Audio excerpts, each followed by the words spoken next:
வணக்கம். நாம் நேற்று இலக்கணம் 1 என்ற பகுதியில் இலக்கணம் என்றால் என்ன, இலக்கணத்தினுடைய வகைகள் 5 பார்த்தோம். அதில் ஃபர்ஸ்ட் எழுத்திலக்கணம். எழுத்திலக்கணத்தில் எழுத்தானது 2 வகைப்படுன்னு சொன்னோம். அதில் முதலெழுத்துங்கிறது என்னென்ன, உயிரெழுத்து, மெய்யெழுத்து. ஆனால் 30 எழுத்துகளும் முதலெழுத்துன்னு நாம் சொன்னோம். அடுத்து சார்பெழுத்துகள் சொன்னோம். சார்பெழுத்தில் 10 வகைப்படுன்னு சொன்னோம். அந்த சார்பெழுத்துகளில் இன்னைக்கு நம்ம உயிர்மை, ஆயுதம் 2 பற்றி படிப்போம். வாங்க. ஃபர்ஸ்ட் சார்பெழுத்துக்கள். சார்பெழுத்துனா என்ன, சார்பெழுத்துகள் என்றால் என்ன? முதல் எழுத்துகளாகிய உயிர் எழுத்துகளையும் மெய் எழுத்துகளையும் சார்ந்து இயங்கும் எழுத்துகள் சார்பெழுத்துகள் எனப்படும். என்ன சொல்லியிருக்காங்க? உயிரெழுத்தையும் மெய்யெழுத்தையும் சார்ந்து இந்த எழுத்துக்கள் இயங்குறதுனால இதுக்கு சார்பெழுத்துகள், அதை சார்ந்து இருக்கிறதுனால சார்பெழுத்துக்கள் சொன்னோம். இது ஒரு 10 வகைப்படுன்னு சொல்லியிருக்காங்க. நம்ம நேற்று சொன்ன அந்த 10 வகையில, அந்த 10 வகையில ஃபர்ஸ்ட் நம்ம இன்னைக்கு உயிர்மை அப்படிங்கிற எழுத்தை மட்டும் பார்ப்போம். உயிர்மை எழுத்துனா என்ன? மெய்யெழுத்துகள் 18 உயிரெழுத்துகள் 12 மெய்யெழுத்துகள் 18 உயிரெழுத்துகள் 12 சேர்ந்து உயிர்மை எழுத்துகள் 216 தோற்றுவிக்கின்றன.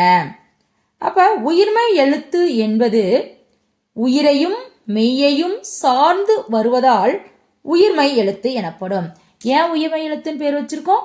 உயிரெழுத்தையும் மெய்யெழுத்தையும் சார்ந்து வர்றதுனால இதுக்கு பேரு உயிர்மை எழுத்து. சரி வாங்க, எதெல்லாம் உயிர்மை எழுத்து அப்படிங்கிறத பார்ப்போம். ஆவரிசை, ஆவரிசை, இகரவரிசை, ஈகார வரிசை, உகர வரிசை, உகார வரிசை, எகர வரிசை, ஏகார வரிசை, ஐவரிசை, ஓ ஓ ஔ வரிசைகள். இந்த வரிசைகள் எல்லாமே நம்ம என்னன்னு சொல்லுவோம்? உயிர்மை எழுத்துக்கள் அப்படின்னு சொல்லுவோம். அப்ப பாருங்க, இக்கு குடல் ஆ கா, இக்கு குடல் ஆ கா. அப்ப காவரிசை, காவரிசை, கீ வரிசை, கீ வரிசை, கு கு கே கே, கை கோ கோ கவ். இந்த வரிசைகள் எல்லாமே நமக்கு என்ன எழுத்துக்கள்? உயிர்மை எழுத்துகள் அப்படின்னு நம்ம சொல்லுவோம். அகர வரிசை முதல் ஔகார வரிசை வரை உள்ள 216 எழுத்துக்களையும் நாம் என்னன்னு சொல்லுவோம்? உயிர்மை எழுத்துக்கள். இந்த உயிர்மை எழுத்துக்கள்ல எதெல்லாம் உயிர்மை குறில், எதெல்லாம் உயிர்மை நெடில் அப்படிங்கிறத நம்ம பார்ப்போம். அப்ப அகர, இகர, உகர, எகர, ஒகர வரிசை எழுத்துக்கள் 90 எழுத்துக்களும் நம்ம உயிர்மை குறில் அப்படின்னு நம்ம சொல்லுவோம். உயிர்மை நெடில் எழுத்துகள் எதெல்லாம்னா ஆ, இ, உ, ஏ, ஐ, ஓ, ஔ வரிசை எழுத்துகள் 126. இந்த எழுத்துகள் எல்லாமே நம்ம உயிர்மை நெடில் அப்படின்னு நம்ம சொல்லுவோம். சரி, அப்ப சார்பு எழுத்துக்களை உயிர்மை. உயிர்மை என்ன? உயிரெழுத்தையும் மெய்யெழுத்தையும் சார்ந்து இயங்குவதால் அது உயிர்மை எழுத்துக்கள் பேரு. உயிர்மை எழுத்துக்கள்ல நமக்கு மொத்தம் 216, உயிர்குறில் 90, உயிர் நெடில் 126. அடுத்த வாங்க நம்ம ஆயுதம். இந்த ஆயுதம், ஆயுதம்ங்கிறது நம்ம அக் அப்படின்னு நம்ம சொல்லுவோம். இதனுடைய வேறு பெயர்கள் என்னென்ன அப்படின்னு பாத்தீங்கன்னா அகேனம், முப்புள்ளி, முப்பாற்புள்ளி, தனிநிலை, முற்றாயுதம். இதெல்லாம் இதனுடைய வேறு பெயர்கள். அடுத்தது இடங்கள். அந்த ஆயுத எழுத்து எந்தெந்த இடத்துல வரும்? ஒரு சொல்லின் இடையில் மட்டுமே வரும். முதல்லையும் வராது, கடைசிலையும் வராது. எங்க வரும்? இடையில மட்டும்தான் வரும்.